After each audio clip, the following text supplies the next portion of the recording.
Pardon me for breaking the silence of the retreat. Can everyone hear me okay? Welcome. I'd like to thank Bruce E. and MikeW for all the work preparing for this retreat. The venue had to cancel it, so then I would like to thank Milan for coming in to arrange this virtual online retreat so that all of you could freely join. And thank you to Tim and to Marty for serving as the Jiki.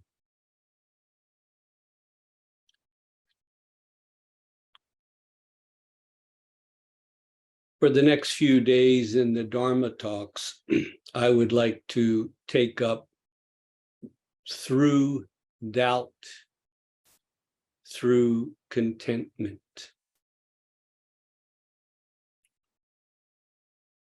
In Buddhism, the one great matter is often spoken of, the one great matter of life and death, or birth and death.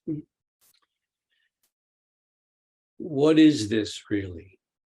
If this is not clear, it's difficult for our practice to proceed as it needs to.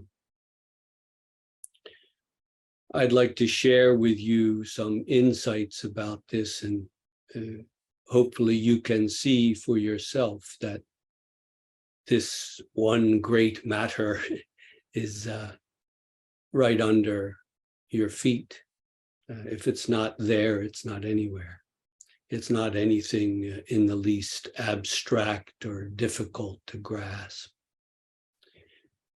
One way to make this clear is to look, for example, at the life of Gautama Buddha. Although we do this not to simply look at his life, but to see if there's not something similar in our own. Gautama Buddha lived around 2,500 years ago in a culture that is vastly different from most of us. And yet at the heart of this story, of this human being, Gautama, is something that I trust touches you very deeply as well. It certainly touched me, and that's why I'm here today. As you probably know, Gautama Buddha was kind of a prince in a small principality, and his father gave every thing that he could to his son, hoping that his son naturally would take over as the more or less ruler of this small kingdom. However, Gautama Buddha was eventually beset by doubts about this, and ended up, as you probably know, leaving home, leaving his family, leaving everything, and going for some years on a quest to understand this, what we could call one great matter of life and death. He spoke of it, for example, in terms of old age, illness, and death. Human beings cannot avoid growing old, becoming ill, and eventually dying. However, because his father wanted him to continue in his line and take over, he indulged him. He gave him every comfort. Supposedly, Gautama had 3 different mansions for the different seasons, and there he could go and enjoy himself, be entertained and fed all kinds of delicious foods, hoping that from the father's side, Gautama would not know about the other side of life, so to speak. Well, as the story goes, he married. Gautama Buddha eventually married, had a child, had everything that anyone could want. He was strong, healthy, successful. But he came upon the question that had been tried. They tried to shelter him from seeing this, to hide it from him. But of course, you can't really do that, can you? So eventually, Gautama Buddha came smack up against these questions of, wait a minute, yes, I'm alive now, but eventually I will die. I'm very healthy now, but I am subject to sickness, to illness. And while I'm quite young now, I will grow old.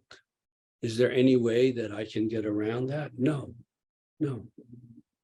So he wanted to seek and to find, what is the truth? What is it that we are really here for? What is the real significance of this life?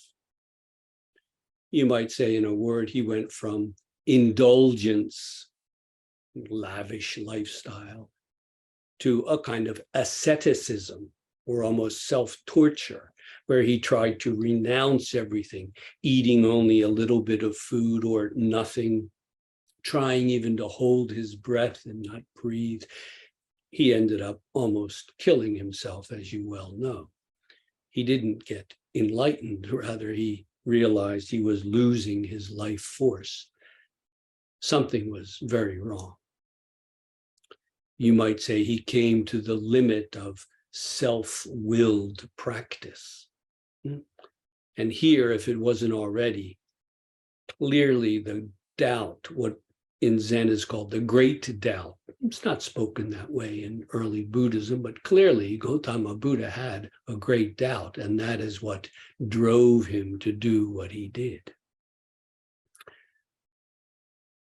Well, before he awakened, he almost killed himself by trying to push his efforts all the way. This is a valuable lesson. It's pretty clear to all of us, I trust, that self-indulgence, just indulging in our momentary pleasures, is not going to bring us contentment or peace of mind.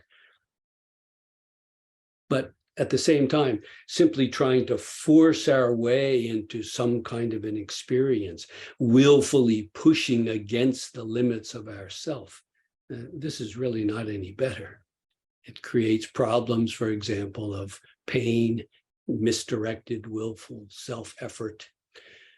Some of the brief Dharma talks that will be given by others will touch on these important subjects. But to bring the point home, what is needed after all? What is needed? We do need to give all of ourselves in the practice, but it's not a matter of asceticism or torture or destroying our body and our mind. Once again, we do need to give all of ourselves, but not in a merely willful self-effort banging against the wall of ourselves. It doesn't work. And this is clear from the life of Gautama Buddha. It's clear from my own life, the struggle that I went through for some years, banging against that wall. We don't need to do that. Once again, we do need to naturally give all of ourselves, but this is subtle. This is not the same thing as willful self-effort. What is the difference? This is something to be made clear in these few days we have together. I mentioned as the title of these Dharma talks, through doubt, through contentment. The great doubt you can see clearly in Gautama Buddha's struggle and what he did. He had two teachers and he practiced and studied with them until he got to the same level. And then they said, you are now free to teach the community. You are on the same level as me. But immediately, according to the Pali Suttas, Gautama Buddha could see, no, This is not the end of dis-ease, of sickness, illness, and death. I have entered a temporary state that is very deep, and perhaps, at least for that time, I'm not aware of any of this. But when I return to myself, there's no difference. No, this is not the end of suffering, the end of dis-ease. The one great matter of life and death has not been resolved. And so he left the one teacher, and then eventually he left the other teacher, and then he went on his own. Clearly, there was great doubt there. Was there also contentment? Yes. The two, in a sense, go hand in hand. What happened to Gautama Buddha, you might say, as the final spur or inspiration to awaken? He had gotten to the point where he almost killed himself through his ascetic extreme practices.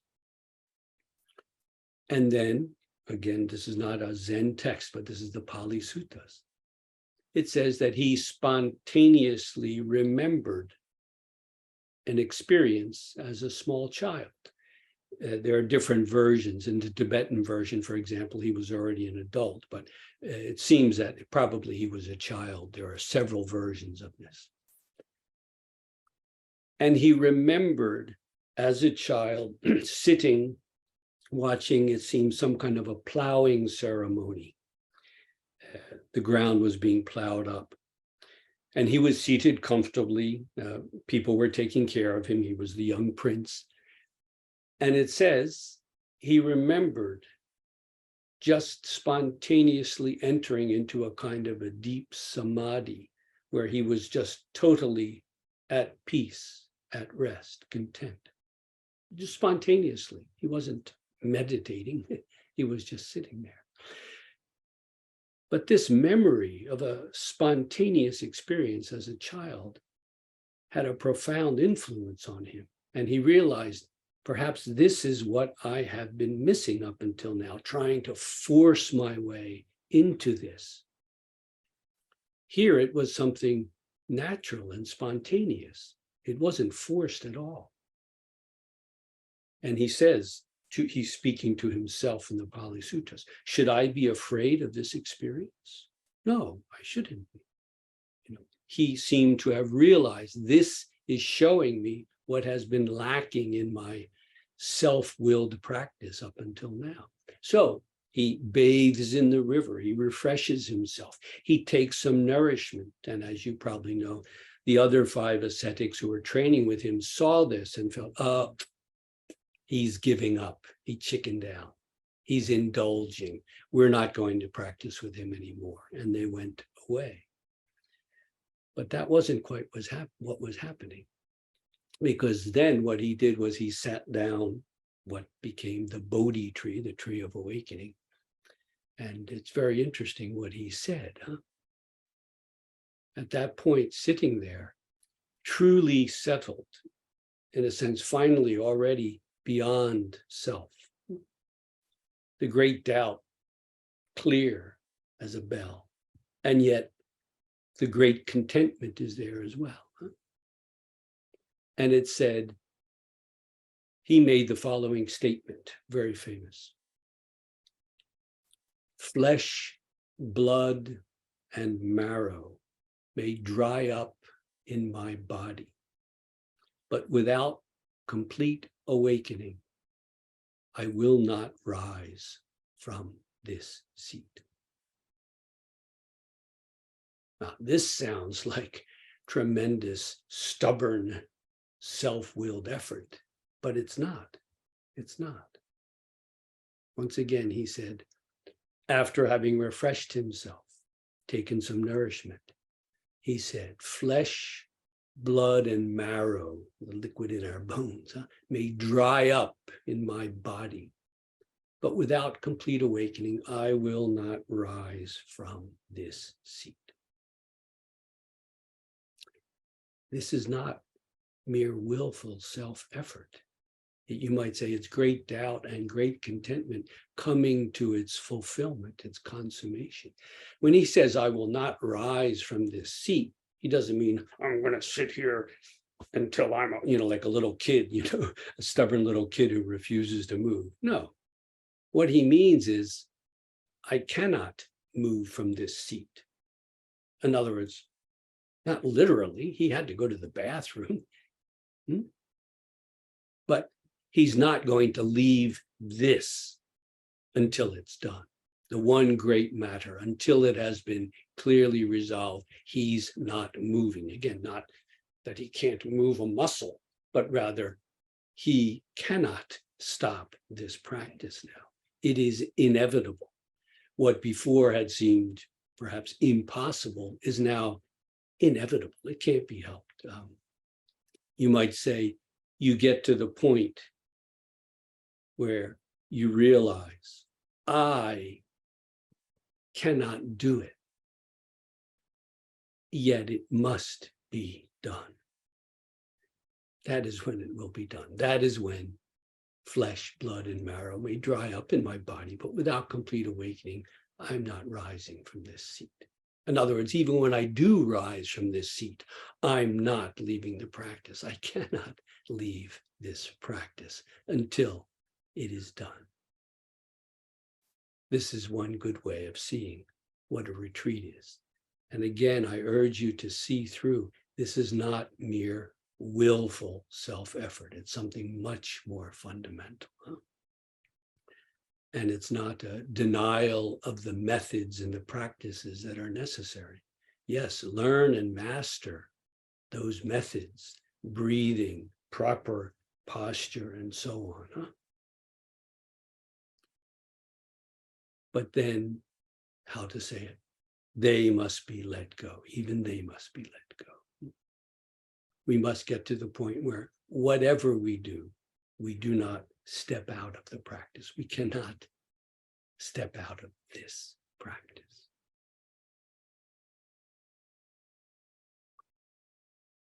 Please feel free to stand up and stretch for a moment if you would like. Thank you for listening so far, so intently.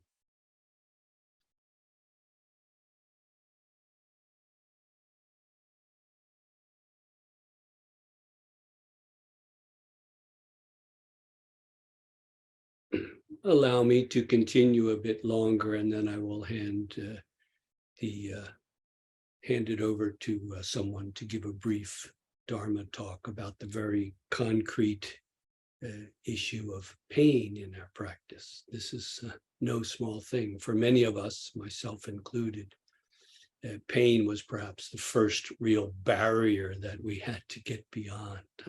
How to stop fighting against the pain. And as you probably know, often this just makes the pain even worse. When you are sitting properly and you enter samadhi, it's concentrated oneness, it doesn't take long to see what pain is, how it arises, how it stays for a while, how sometimes it also just disappears. Then sometimes it comes back even worse. But these waves of pain and pleasure, as you're sitting more deeply in samadhi, it's not a problem. Pain or pleasure, it's not a problem. It comes, you experience it, and it's gone, and you experience that. You are able to see into the nature of pain.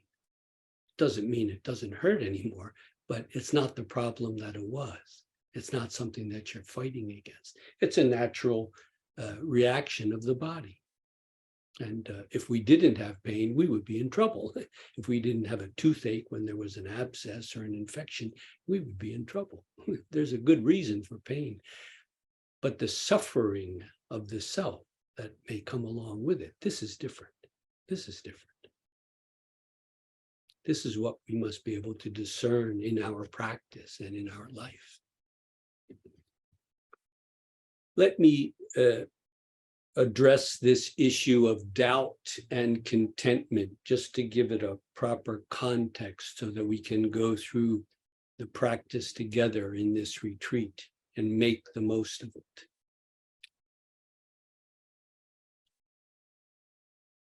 It's nighttime now in Kyoto. Maybe you can hear the siren go by. Huh? Doubt. What is this doubt? First of all, it's not just mere wavering or indecision. It's something quite natural, and it's ours. It's not necessary, but if I give a quote from a classic Ming Dynasty Chinese Zen master 350, 400 years ago, his name was Bo Shan. There's a book out of called Great Doubt with some excerpts from Bo Shan. To quote, in Zen practice, the essential point is to rouse doubt, to raise doubt. What is this doubt? When you were born, where did you come from? You cannot help but remain in doubt about this. When you die, where will you go?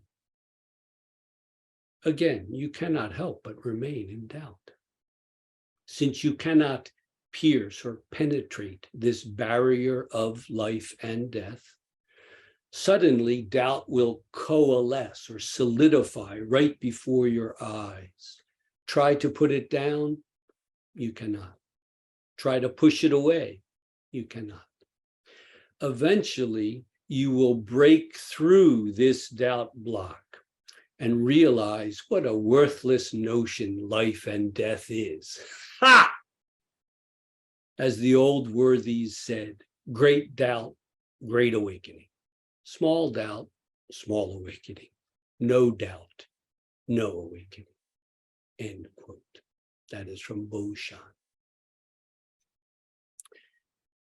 It's important to see in this quote, he's talking about before birth and after death, but we're not talking about some kind of other life, previous life or future life. The point really is that right now, if we are honest and sincere, we cannot help but remain in doubt. Right here is where great doubt naturally manifests.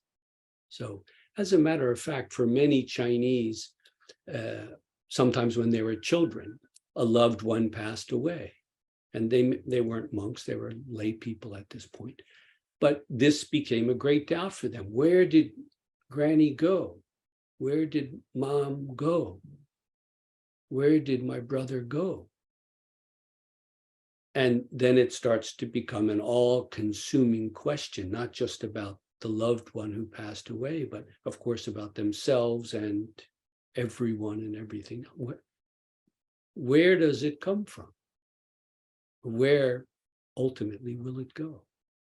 When I was born, where did I come from? Again, we're not concerned with a past life, but rather, how did I come to be this?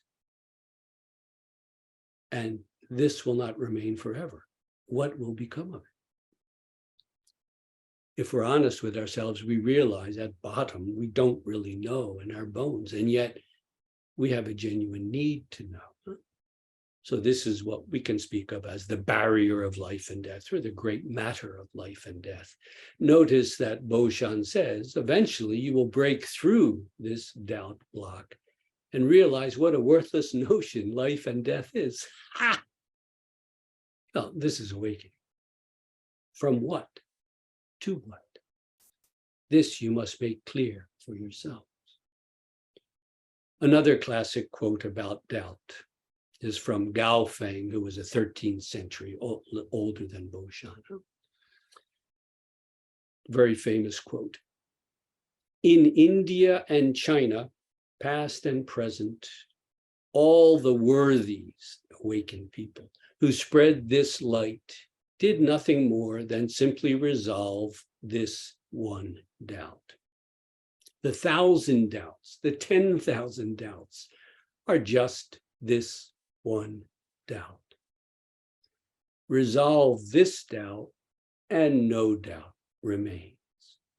With no further doubts, one is neither more nor less than Shakyamuni, my Shakyamuni, Gautama Buddha. Maitreya, the future Buddha, Vimalakirti, the great Indian layman, and layman Pang, the great Chinese layman. Not two, inseparable, end quote. Very powerful quote that can easily be misunderstood. Huh? Never having a doubt. Huh? Never having a doubt again about what? This is important. What is it that gets resolved once and for all? And what is it that we continue to practice for the rest of our lives? If this is not clear, one of the teachers in my lineage a couple of generations ago named Nan Shinken,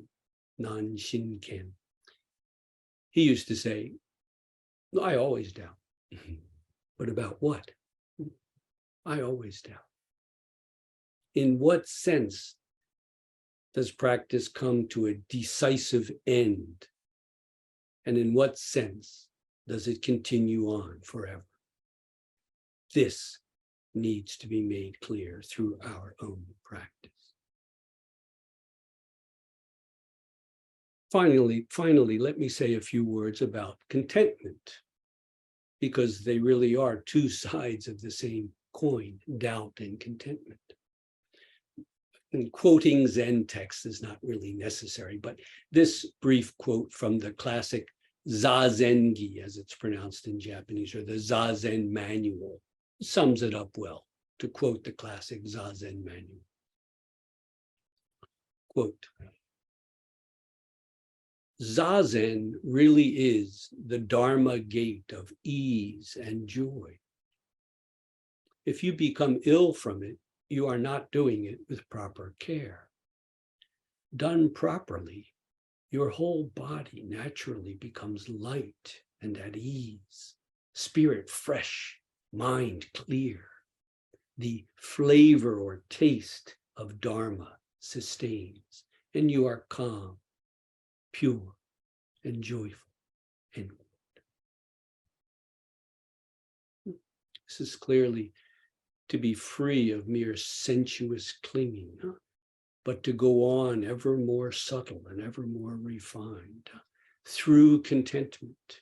In a sense, your task in this retreat is to find out they're not really two different things, but what is it that emerges clearly for you in your practice? Is it a great doubt?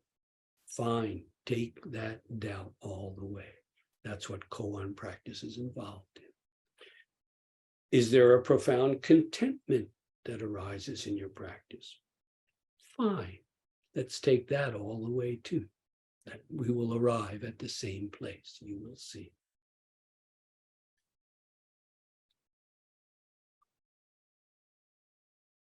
I would like to turn now to MikeW and ask him to address the very concrete and real issue of pain in our practice.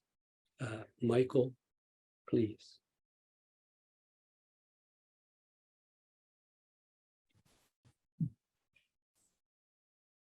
Thank you, Jeff. Can everyone hear me okay?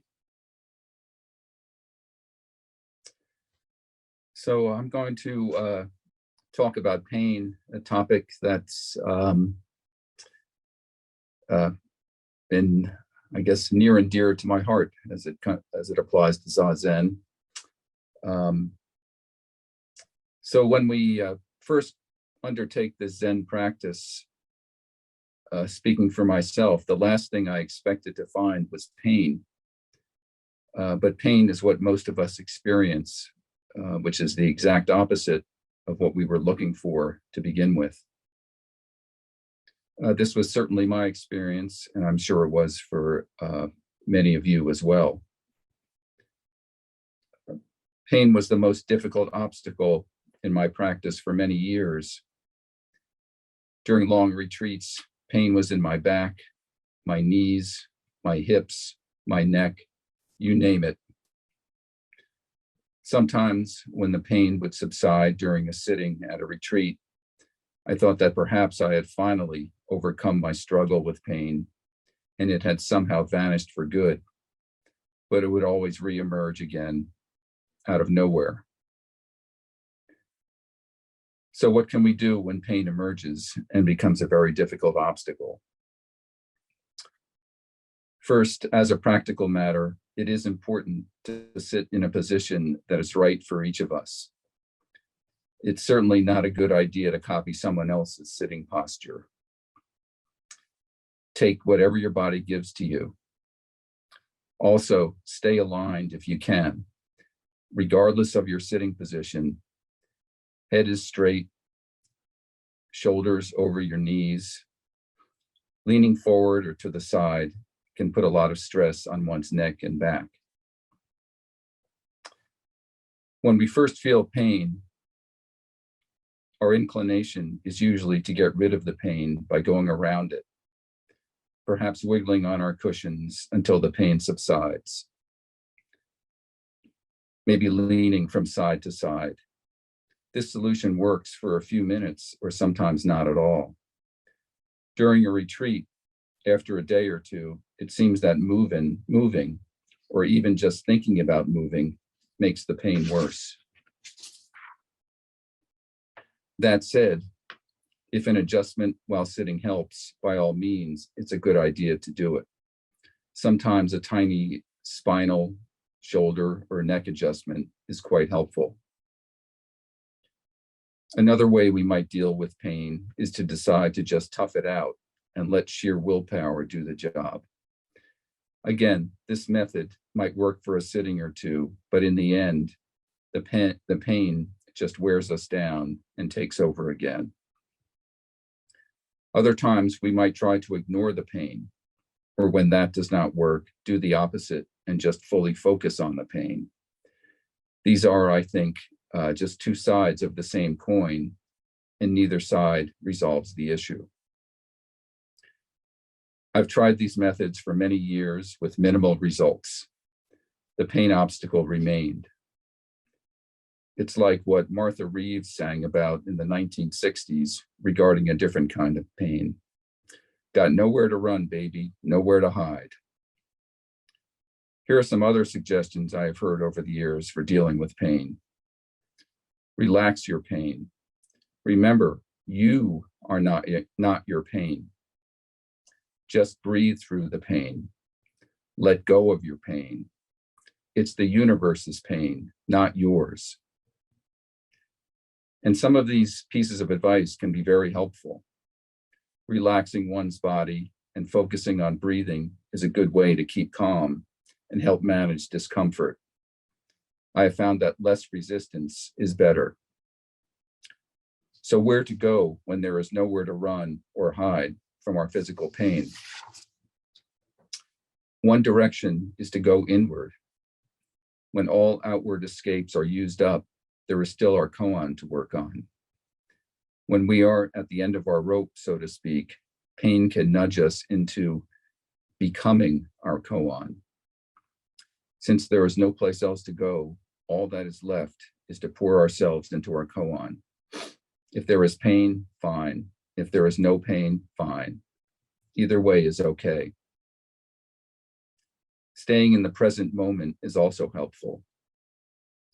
I try to avoid wondering, oh, when is that bell going to ring? I have found that paying attention to sounds, listening from the heart or whole body, more than simply with our ears, is a good way to stay in the present moment and diminish any pain that might be emerging. During a long retreat, we often feel physically exhausted. This exhaustion can actually be helpful to our practice, in that sometimes we just have no energy left to physically or mentally struggle with pain, to squirm in our seats, or to try to devise a plan of escape from the pain. It's as if the pain struggle itself is also exhausted. At this point, physical pain is then not always connected to suffering. The pain becomes, in a way, no different than the sounds one hears while sitting, such as birds chirping or traffic outside. Those sensations, sound and pain, actually seem to be coming from the same place, where there is no longer any narrative about good or bad, pain or no pain. For those who have been sitting for a long time, there is also a kind of familiarity with pain that develops. Pain enters almost like someone we know.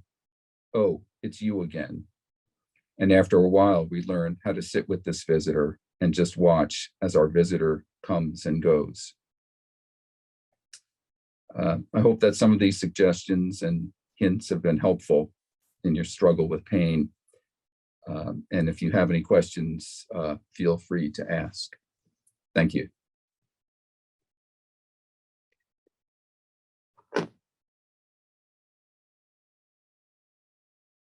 Thank you, Michael. If anyone has a question or concern from out of the practice about pain or anything else, feel free to speak up and let us together find a solution.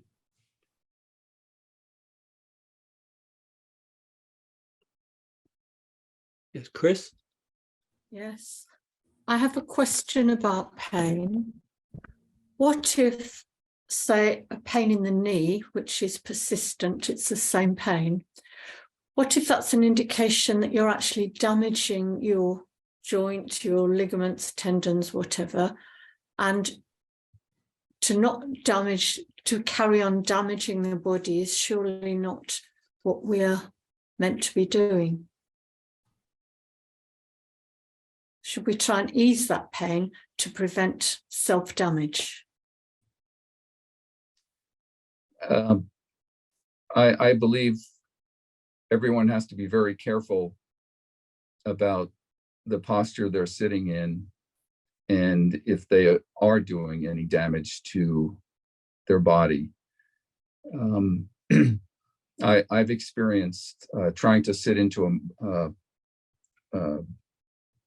in different positions. I've tried putting my foot on my knee to get into maybe a more stable position, and actually injured my knee trying to sit through that. So I don't think it's a good idea. It can be a fine line between sitting through pain and potentially injuring yourself. And I think the best way to deal with that is to, if you think you're injuring yourself, don't sit in that position. Adjust it. You can put a cushion under your knee, as I do, just to elevate it a little bit, and just keep experimenting. But yes, if you think you're injuring your knee, you should probably do an adjustment for your posture. Thank you.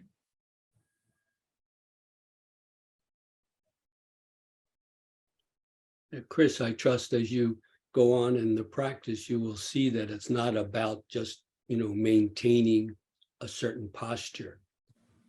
This idea of a constant or continuous practice is very important, but it's not a matter of, maintaining some tortured posture. No. Please don't do that. No, I tend not to.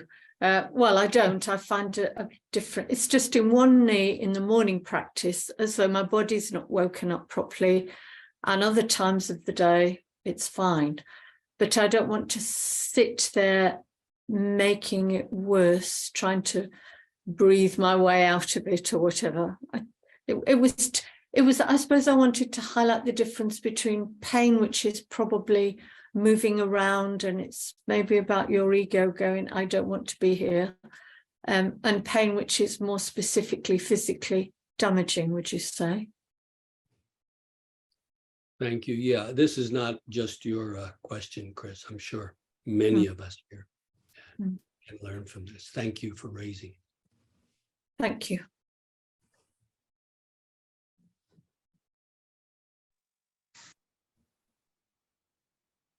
I have a question. Yes. It's Marty. Marty. So you talk more generally about doubt and contentment. Could you speak to that in relation to a certain style of practice where you don't move, where you sit through in a certain way, in a typical Rinzai Zen way, and the relationship of that to a practice of contentment. Does that also involve pain in some sense and seeing it in a different way? Or is that a different way entirely, which is not based in the same way as a very demanding sitting practice, especially during a retreat? Mhm. Yeah, thanks, Marty. Pursuing our doubt, if we really do have a genuine doubt, as you read in the Zen records, this often is what happened. What we now call koans are, many of them, if you do a little bit of homework, you will find out that they were actually someone's great doubt. It was the question that had to be asked and had to be resolved at that time and place for that person. It doesn't necessarily mean we have to go through pain. There's really, doubt is not the same as pain. Doubt can be a kind of a mental anguish at some point, but it doesn't have to be painful at all. It can be a very natural kind of a curiosity, a need to know, to get to the bottom of things, so to speak. As you point out, Marty, with the contentment, this sounds, well, we don't do pain here. Well, there can be pain there too. But the point is the underlying tone of the practice at this point, for some people, is a feeling of profound rest, peace, contentment. This can be a way through. This can be a genuine practice, but we can't simply stay in that relative contentment, or as you can see, that itself becomes a kind of a dis-ease, something we want to hold on to and don't bother me because I'm trying to stay content, You see, this can be painful as well. When we turn that contentment into something to possess, to hold on to. So it's not that doubt is a way through pain, not necessarily at all. It can be almost when it's directed properly, a healthy and natural curiosity, a refusal to compromise. Until I really know, I cannot stop. I have to know this in my bones. So, again, this is a rewording of what supposedly Gautama Buddha said. So again, pain was raised in the brief Dharma talk very well by Mike, frankly, because almost everyone, I know myself, it can be a tremendous hindrance on the way. It can be, in a sense, the first barrier. But we don't have to make it anything more than it is. Some people can sit very, very comfortably for a very long time. Double jointed people, for example. I've seen people sit in full lotus without even using their hands to put their legs up. You know what they do then? Then they fall asleep often because it's so comfortable. So it's not a matter of doubt or contentment, but rather what is going on in the depths of your practice. Is there a profound sense of peace? Good. Pursue that to the end. What is the root of that? Is there a genuine doubt? Not somebody else's, not something from a book, but something that really drives you. Fine. Take that to the end. So this is only the first Dharma talk, but basically I'm trying to point out that either road will work if once we take it all the way. And pain is something that often accompanies us on the way. We have a body, but we do need to learn how to deal with it in a healthy way. Does that help to answer your question, Marty? If not, please speak up. Jim, did you have a question? Yes, thank you for bringing up great doubt. It's something that has been very helpful to me over the years. doubt is one of the hindrances, but there's a difference between the doubt and the hindrance and the doubt of great doubt. Could you talk a little bit about that? Yes, quite right, Jim. In traditional Buddhism, there are many different kinds of hindrances. Sometimes they speak of 5 hindrances, and one of them is a kind of a speculative doubt. Well, it could be this, an inability to commit to something. For example, I could do this kind of practice now with breathing, or I could get up and take a walk, but which one? This kind of a wavering, This is a hindrance. We'll never be able to begin if we're constantly plagued by that kind of doubt. But there's good reason, as you suggest, Jim, that it's called great doubt. It is great. Because as that quote from Gao Feng made clear, when that doubt is taken all the way, everything is included. Everything is included. As he said, the 1,000 doubts, the 10,000 doubts are just this one doubt. So an important part of the practice, if you're going through your own doubt, is to see that it does come naturally to include everything. Otherwise, you see what happens, right? You have a doubt about something, and maybe it's even very cleanly resolved. Well, then another doubt is going to come about something else. So the point here in the practice is to wrap it up as a totality. That's why he talks about the 1,000 doubts, the 10,000 doubts, not just these speculative wavering, but in a sense, solidifying it, as Boshan in the other quote spoke of. When it is congealed, solidified, then when that breaks up, in a sense, the doubt breaks up in a fundamental way. But I think it's very important to remember there, that doesn't mean you are a medical doctor and you can perform surgery.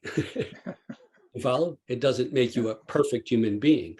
The fundamental doubt of our existence, the great matter of life and death, is undone at its root. But in a sense, now the real practice begins. What remains to be done? So thank you for this precious question. Did you want to say something else, Jim? Yeah, just as a follow-up to that, you had mentioned earlier the word curiosity. And Walt Whitman talks about be curious, not judgmental. And that I have found a lot of times can separate the doubt as a hindrance versus the great doubt. Is to be really curious as to why this is happening. Okay, you may not be able to answer it right away, but it is something that you continue to search for. Yes, well said. Yes, to just open up, not just in your practice, but in your life, to this awesome, in a very wonderful way, you come to realize you don't know. It's beyond conception. It's in a wonderful way you don't know, but you're touching it the whole time. But intellectually, it can take quite a deal of time to make that clear on that level. In a sense, that's secondary.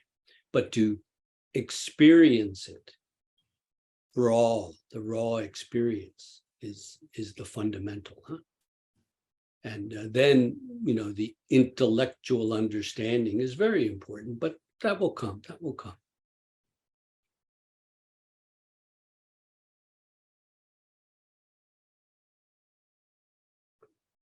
Mike, would you like to say anything else to finish up about pain?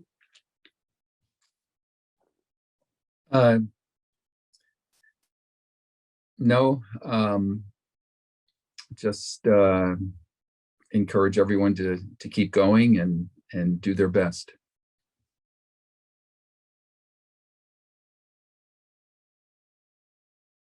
Once more, if there are any questions, please feel free, for the benefit of all, to raise it.